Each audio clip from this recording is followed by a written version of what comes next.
Tolong. Bulan.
Okay, Assalamualaikum warahmatullahi wabarakatuh dan salam sejahtera. Saya Kapten Muhammad Syarif bin Muhammad Sofi selaku Timbalan Komandan Latihan di Camp Force 136 iaitu Cawangan Latihan Khidmat Negara 505 di Pekan Pahang. Selamat datang saya ucapkan kepada tuan-puan ke Akademi Maritim Sultan Ahmad Shah Sungai Ular Kuantan. So jadi kita sekarang berada di tempat latihan absolute dan rappelling iaitu di menara seperti yang kita boleh tengok di belakang saya.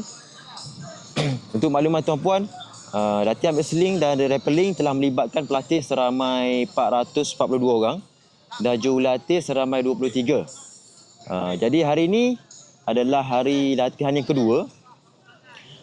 Untuk makluman tuan-puan juga, latihan ini telah turut disertai oleh jurulatih pelepas daripada pasukan luar iaitu anggota Batalion ke-12 Regimen Askar Melayu Diraja iaitu Kem Batu 10 dan juga anggota di sini, anggota AMSAS seramai 4 orang. Jadi pada kali ini sebelum latihan pelatih telah ditunjuk demonstrasi oleh jurulatih yang pakar. Jadi mereka telah didedahkan dengan teknik-teknik prosedur terutamanya berkaitan dengan faktor keselamatan. Jadi objektif latihan kita pada hari ini adalah untuk menguji keberanian, latihan keyakinan diri dan juga menguji ketahanan mental dan fizikal. Secara umumnya berdasarkan saya punya perhatian, pada awalnya majoriti pelatih ni dia sebelum dia naik ke menara dia ada rasa takut, ada rasa gugup dan juga rasa tak yakin. Dan itulah objektif kita supaya dia dapat mengatasi perasaan takut tersebut. Dan akhirnya alhamdulillah majoriti daripada diorang selepas diorang turun je ke bawah, ramai minta untuk ulang lagi sekali latihan tersebut. Jadi di sini saya rumuskan bahawa pelatih telah mencapai keyakinan diri dan sekaligus objektif latihan kita pada kali ini tercapai. Sekian, terima kasih. Okay.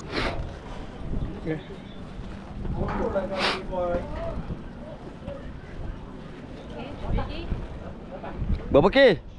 Dah 300 dah. 300? Dah boleh. Boleh.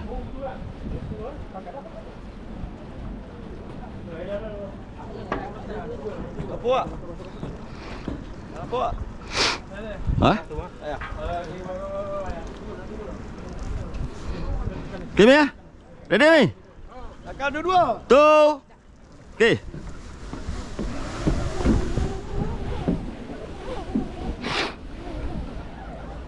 Akam ni? Akam mak? Gambar.